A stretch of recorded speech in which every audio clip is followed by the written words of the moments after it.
تصور کریں آپ ابھی اس کمرے میں موجود ہیں، آپ سانس لے رہے ہیں، بات کر رہے ہیں، ہنس رہے ہیں، اور اگلے ہی لمحے سب کچھ بند ہو جاتا ہے، نہ آواز، نہ حرکت، نہ وقت، اور پھر ایک نیا سفر شروع ہوتا ہے، ایسا سفر جس سے کوئی واپس نہیں آیا۔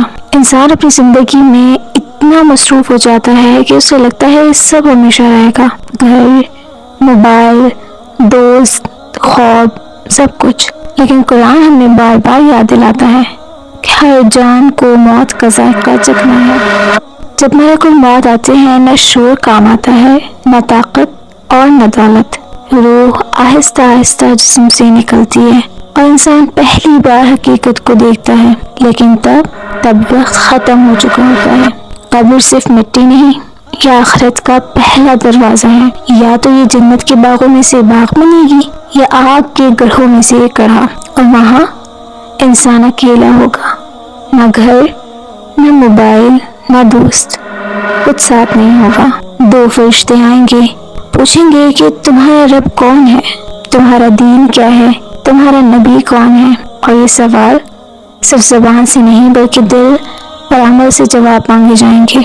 پھر ایک دن آئے گا جب سب لوگ اٹھائے جائیں گے، کوئی اکیلا نہیں ہوگا، ہر عمل سامنے ہوگا، نیکی بھی اور چھپی ہوئی برائی بھی۔ اصل سوال یہ نہیں کہ آپ کتنے عرصے زندہ رہیں، اصل سوال تو یہ ہے کہ آپ نے زندگی کیسے گزاری۔ آج کا وقت آپ کے پاس ہے لیکن کل وقت نہیں ہوگا۔ یہ ویڈیو میں یاد دلاتی ہے کہ موت ایک حقیقت ہے جس سے کوئی نہیں بچ سکتا۔ یہ صرف ایک اختتام نہیں بلکہ ایک نئے سفر کا آغاز ہے۔ ویڈیو اچھی لگی ہو تو لائک شیئر لازمی کریں، and if you are new to my channel so don't forget to subscribe. Stay connected with us. Inshallah see you in the next video. Till then take care. Fi aman Allah.